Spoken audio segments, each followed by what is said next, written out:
Look, it's not like Mark and I had fireworks or anything when we met. We just clicked, you know? We were two people who found out we fit well together, and that was that. Love came later, like a surprise guest at a party you didn't know you were throwing. I'm Emily, by the way. Emily Johnson. Well, now it's Patterson since I married Mark. Mark's a great guy, steady and kind. But his family? That's a whole other story. His dad, Mr. Patterson, he's all right. A quiet man who loves his garden more than anything. But his mom, Mrs. Patterson, and I, we just never hit it off. Then there's Linda, married to Mark's older brother Dave. She's the perfect daughter-in-law, always agreeing with Mrs. Patterson, always a step ahead in pleasing her. It's like she's playing a role in some drama where she's the star, and Mrs. Patterson is the adoring audience. So, one day, we're all at their place for dinner. Mark and I, Dave and Linda, and the Pattersons, of course. Mrs. Patterson's going on and on about their new house. You know, the one they got with a huge mortgage? She's like a broken record, always comparing it to our small apartment. Mrs. Patterson's voice cut through the air, sharp and clear. You really should think about upgrading, Emily. Living in such a cramped space, it's just sad. I tried to keep my cool. We're happy with what we have, Mrs. Patterson. It's cozy. Linda chimed in, her voice dripping with fake sympathy. Oh, but just imagine having a place like this. You must be so envious. Mark squeezed my hand under the table, a silent plea for me to let it go. I bit my tongue and forced a smile. Yeah, Linda, maybe one day, I said, keeping my voice light. Mr. Patterson, trying to change the subject, asked Mark about his work. I was grateful for the distraction. Mark talked about his latest project, and for a moment, we all fell into a more comfortable conversation. But Mrs. Patterson couldn't help herself. Well, it's good you're keeping busy, Mark. But with Emily not working, I do wonder how you manage. It must be tough.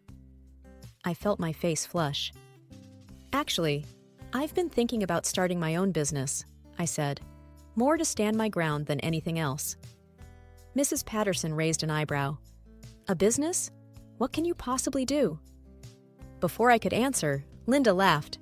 Oh, let's not bore ourselves with fantasies. More wine, anyone? The evening dragged on, filled with more jabs and thinly veiled insults. By the time Mark and I got back to our apartment, I was fuming. Mark tried to calm me down.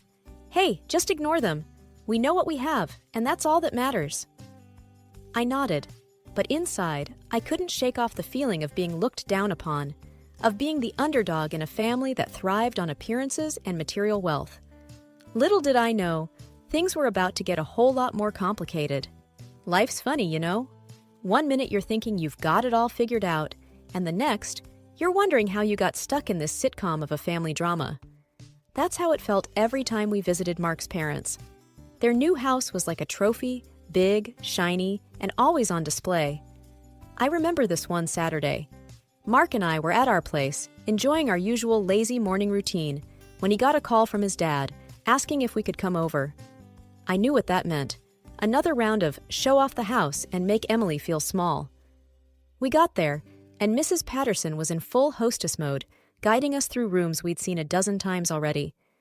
And here's the new coffee table we got. Italian marble, you know. It's quite expensive, but you get what you pay for. Mark, bless him, always tried to be diplomatic. Looks great, Mom. Really ties the room together. I just nodded along. What else could I do? Then came the inevitable comparison. I just can't imagine how you two manage in that tiny apartment of yours. It must feel so cramped, Mrs. Patterson said, her voice all sugary concern. I felt my patience wearing thin. It's not that bad, Mrs. Patterson. We like it. She tisked, shaking her head. But you deserve better, Emily. A woman should have a proper home, not some shoebox. Before I could bite back a retort, Mark's dad, Mr. Patterson, called out from the kitchen. Anyone wants a beer? I'll help you, Dad, Mark said quickly, giving me a look that said, Please, no drama. I was left alone with Mrs. Patterson and Linda.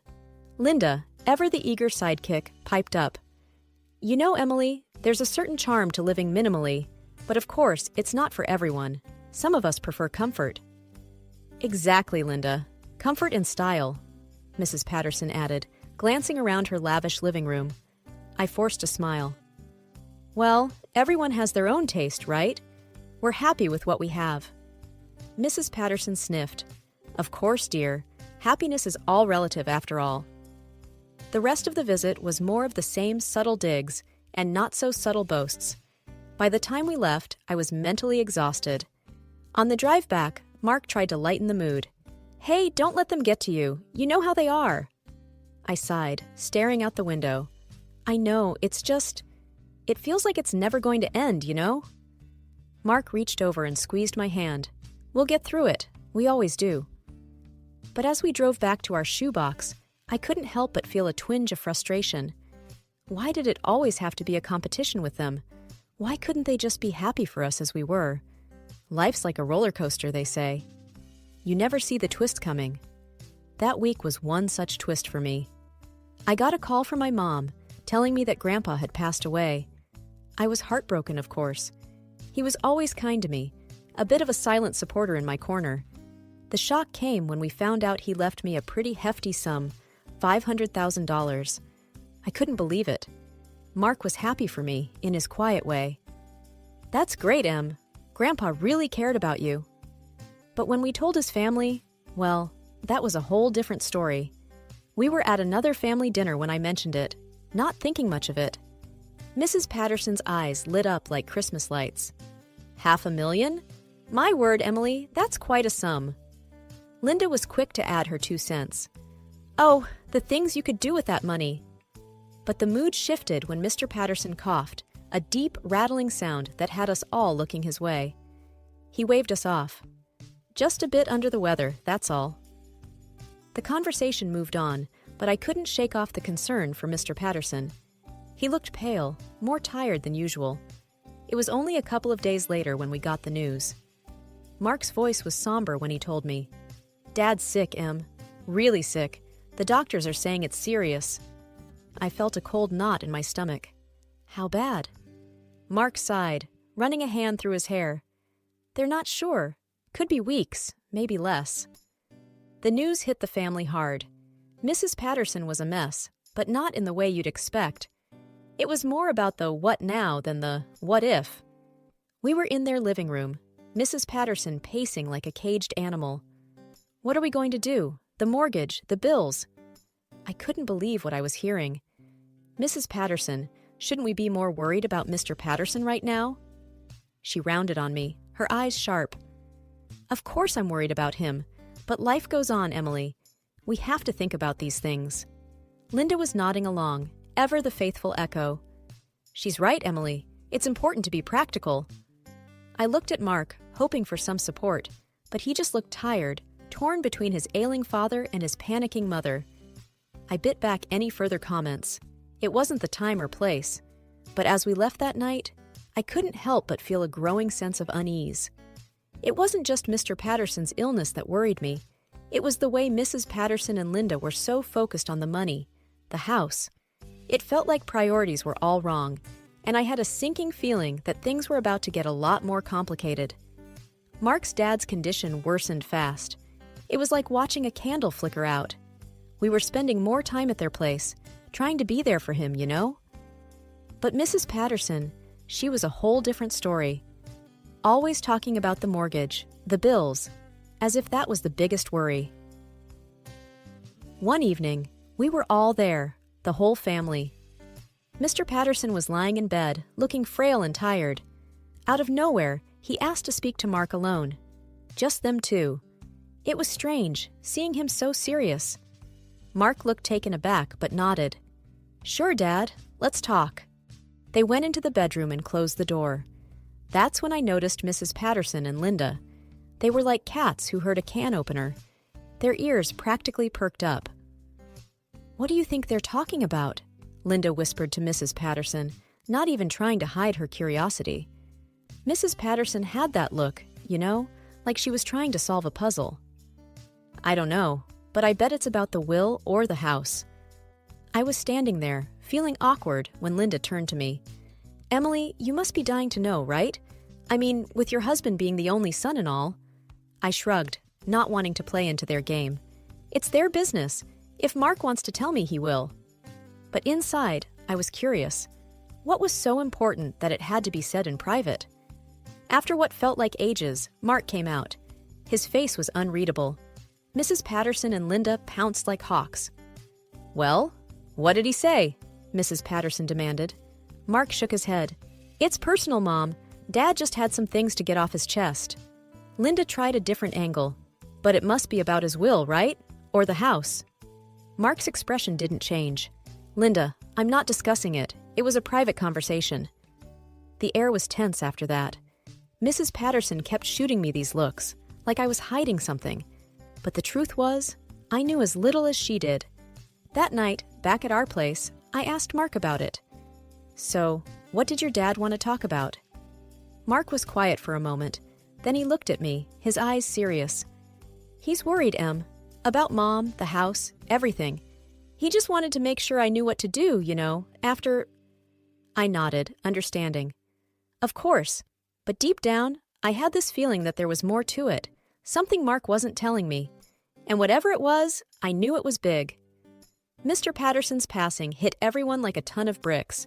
It was one of those times when you realize life's too short, but some people never get that memo. The funeral was barely over when Mrs. Patterson started talking about the mortgage again. We were all at their house after the service, kind of a somber gathering when she brought it up. Now that he's gone, we need to think about the future. The mortgage on this house won't pay itself. Linda was nodding along, always her loyal supporter. It's a lot of responsibility, especially now. I was still in my black dress, feeling the weight of the day, when Mark's mom turned to me. "Emily, you recently came into some money, right? It only seems fair that you contribute, given the circumstances." I was stunned. Was she really asking me to pay off their mortgage with my inheritance? "Mrs. Patterson, it's not why Grandpa left me that money." Mark was rubbing his temples, looking like he wanted to be anywhere but there. "Mom, let's not do this now, please." But she was like a dog with a bone. "Mark, I'm just being practical. We're family, and families support each other. Emily, you can afford it now, can't you?" I felt my face getting hot. It's not about affording it. It's about what's right. That money was meant for me and Mark, for our future. Mrs. Patterson's face hardened. "Well, this is your family's future too, isn't it? Unless you don't consider us family." Before I could reply, Mark squeezed my hand. "Let's talk about this later, okay? It's been a long day." But Mrs. Patterson wasn't having it. "No, I want to know now. What will you do, Emily?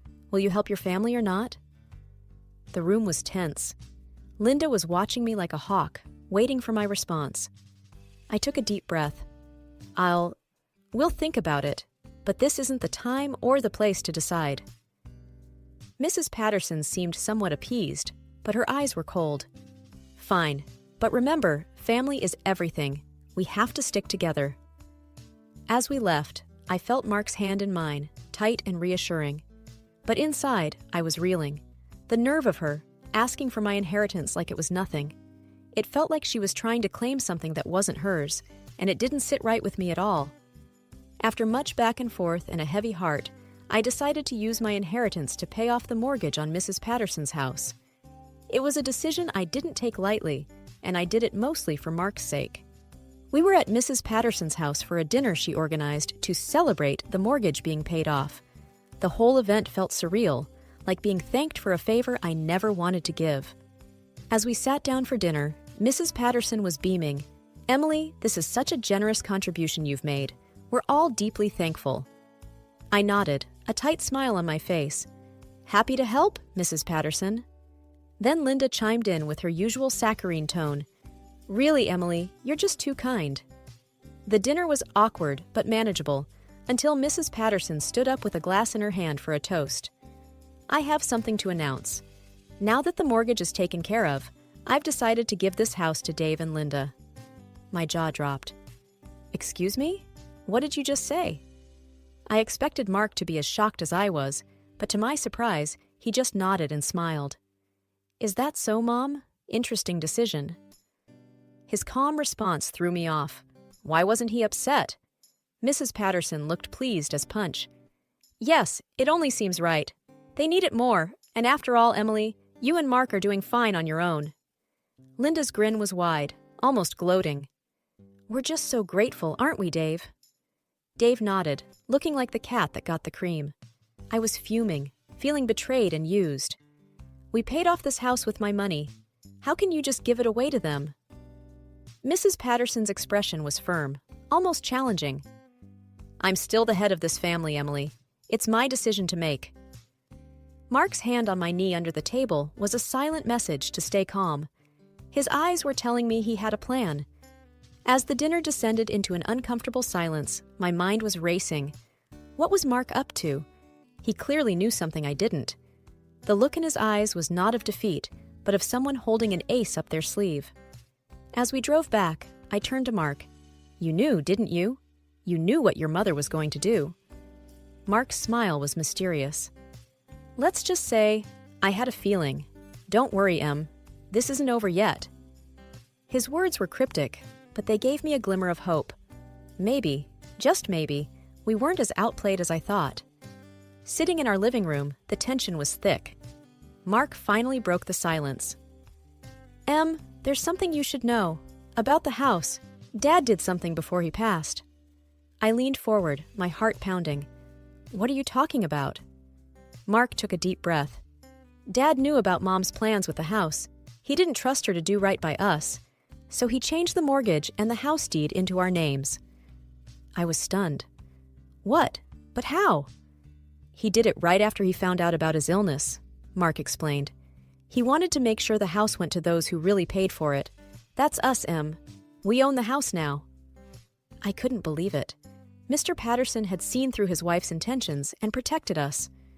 But why keep it a secret? I asked. Mark looked down. Dad asked me to. He didn't want more drama until it was absolutely necessary. Before we could talk further, there was an aggressive knock. Mrs. Patterson, Dave, and Linda stood at our door, their faces twisted in anger. Mrs. Patterson wasted no time. Mark, you need to explain this nonsense about the house. This is outrageous. Mark stood up, calm but firm. Mom, Dad knew what was happening.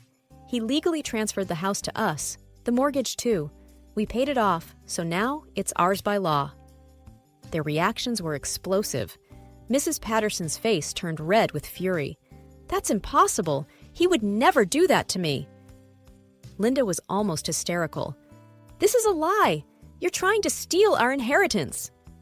Dave looked like he was about to explode. You can't just take the house, Mark. It's not yours. Mark handed them a folder. Here are the papers. The deed, the mortgage transfer, everything. It's all legal and binding. Mrs. Patterson snatched the papers, her hands trembling. As she scanned them, her face drained of color.